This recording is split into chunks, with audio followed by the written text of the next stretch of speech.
Go put yourself in situations where you might come face to face with a woman in the wild.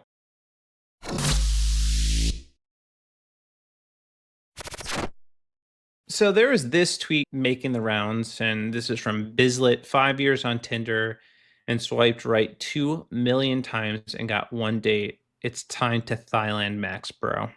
I've said this before and I will say it again. I am so glad that I am not dating in modern times. I am so glad I got married young and I got to skip this insufferable hellscape that is online dating. Or at least I got to engage with online dating before it became this hellscape. I could not imagine just swiping right millions of times and getting one date.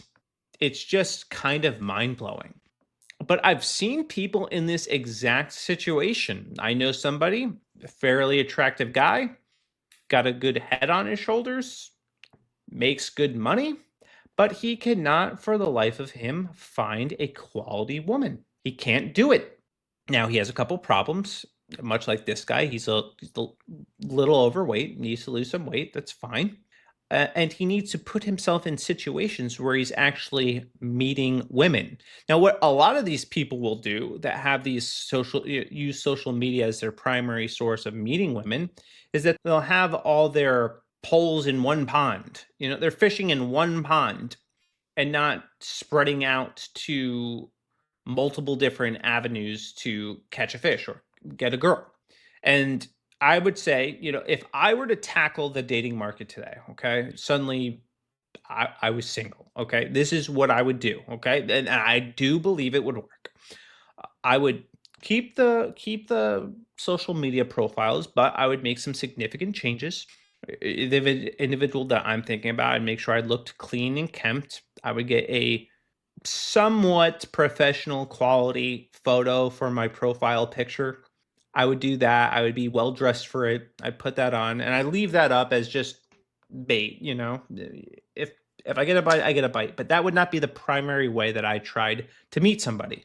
I would join social clubs or fitness clubs. I would focus on getting into shape, losing weight, especially if you're a single guy. I get, the odds are not in your favor, but exercise, put your best foot forward, go get a gym membership. One, the gym membership helps you improve your chances of meeting a woman just by being there.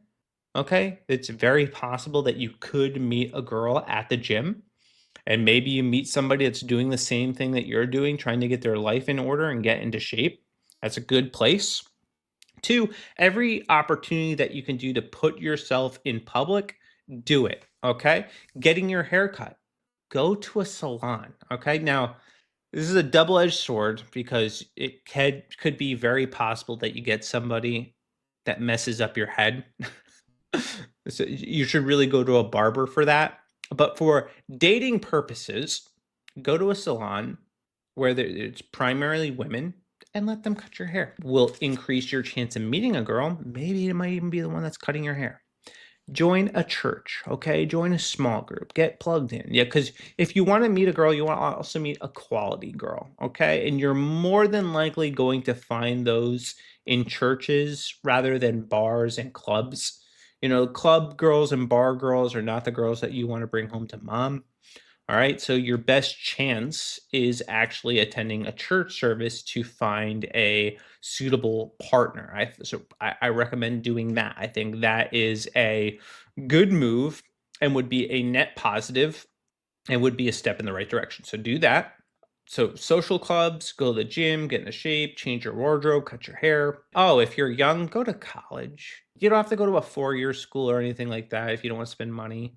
But go to a community college, all right? Or if you do work on your computer, go sit at a Starbucks. Sit at well, maybe not a Starbucks. You're not going to get quality women there, but a coffee shop. Maybe you'll have a chance to meet somebody. But put yourself in situations where you're going to be social. Even start going to the grocery store to get your groceries. Don't have them delivered. Start going to go pick up your food. Stop getting it door dashed. Go put yourself in situations where you might come face to face with a woman in the wild, okay? But if you are doing everything remotely, you'll never have that chance. That chance will elude you. Especially if you're like somebody that's a remote worker, it's impossible because you're not even meeting women at work. You need to have that chance. So put yourself in situations where you can go to social events. If you're a conservative, go to these conservative events. Turning Point USA, CPAC. There's another big one in the winter. Go to them. Meet conservative women. Look and see if there's a young conservative club in your area or a conservative club in your area and join that. If you're a single dad, go to a damn park. All right, just it takes no effort at all. Go to a park. Bring your kid. Let your kid play. One, your kid gets to play. Two, you get the chance to possibly engage with women and have conversations with them. If you don't have a kid, all right, I don't normally endorse being a pet parent, but get a puppy, all right? Get a puppy, bring it to the park, and and that's a good conversation starter, okay? Now when it turns into dog, I don't know. I don't know what you do from there, but step one, maybe borrow people's puppies after that, work out a system. But the key principle is putting yourself in situations where you're going to meet women, and that doesn't happen if you stay home all the time. So this does mean putting yourself out there. It means stepping outside your comfort zone. It's not going to be easy, but it'll be worth it. But you're definitely not going to meet women not leaving your house and doing everything remotely. And also just you try to set up your dating profiles with it in mind that you're trying to attract a woman. That's very important. Will a woman find this attractive? Maybe ask a female friend, hey, how does my profile picture look? And if they're like, you might need to change it or fix your, just do what they tell you to do, okay? Or at least do what I'm telling you to do. I've played this before. It's loud, so I'm going to turn it down a little bit. I'm strong. Move forward. I'm a man. Forward. I am a man. I am a man. I am a man. I am a man. Move forward. I am a man. I am a man. Move forward. I am a man.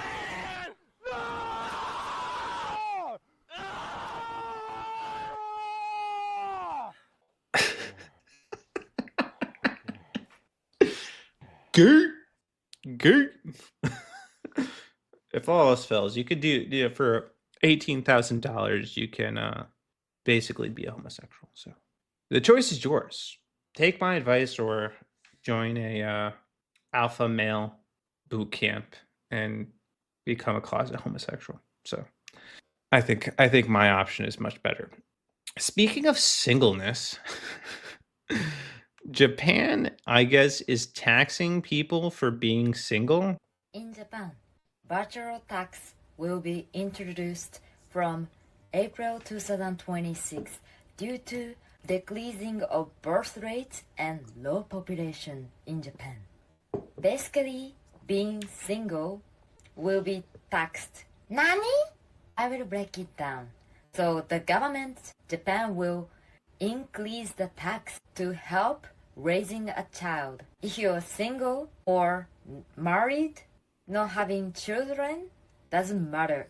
Everyone has to pay this tax. Like this, if you give a birth, you will receive money from the government more than before, stuff like that, because government gonna use that tax to give money to the people who has a kid.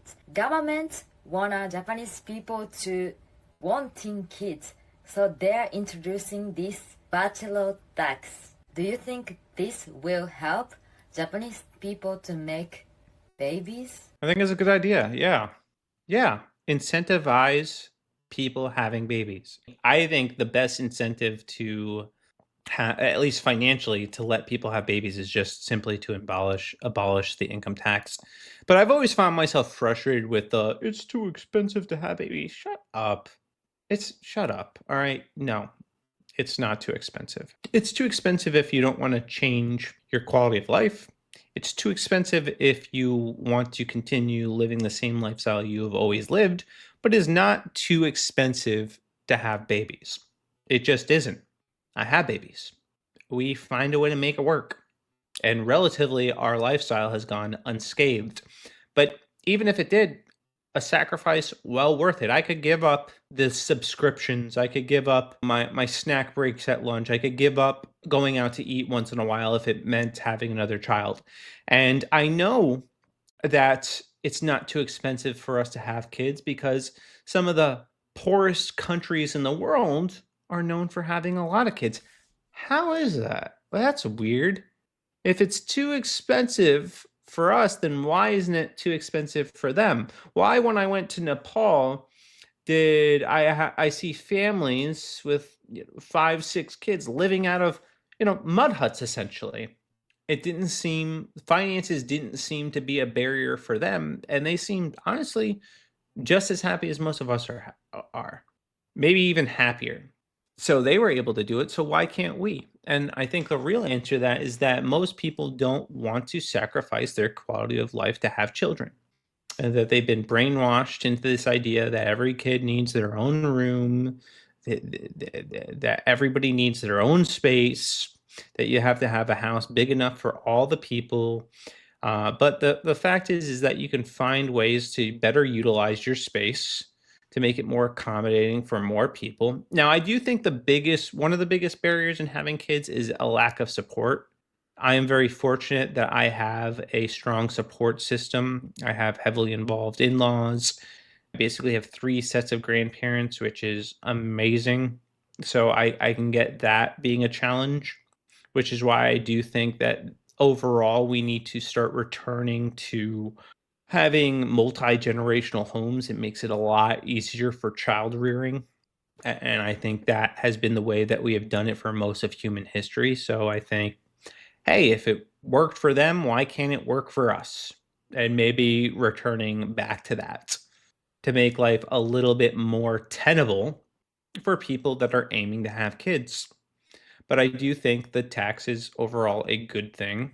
And hopefully it does help Japan because I don't think that people understand the gravity of the situation that we're in. I don't think they understand that the declining birth rates are an existential crisis. We hear a lot about the existential crisis of climate change, but we don't hear a lot about the existential crisis of declining birth rates and what happens when we lose an entire generation and we don't have enough workers to fill those roles. Now, I know the gambit right now is that AI will replace a lot of those roles, but all of them?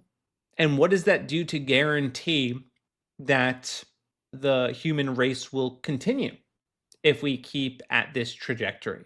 That we can't replace those who are dying off.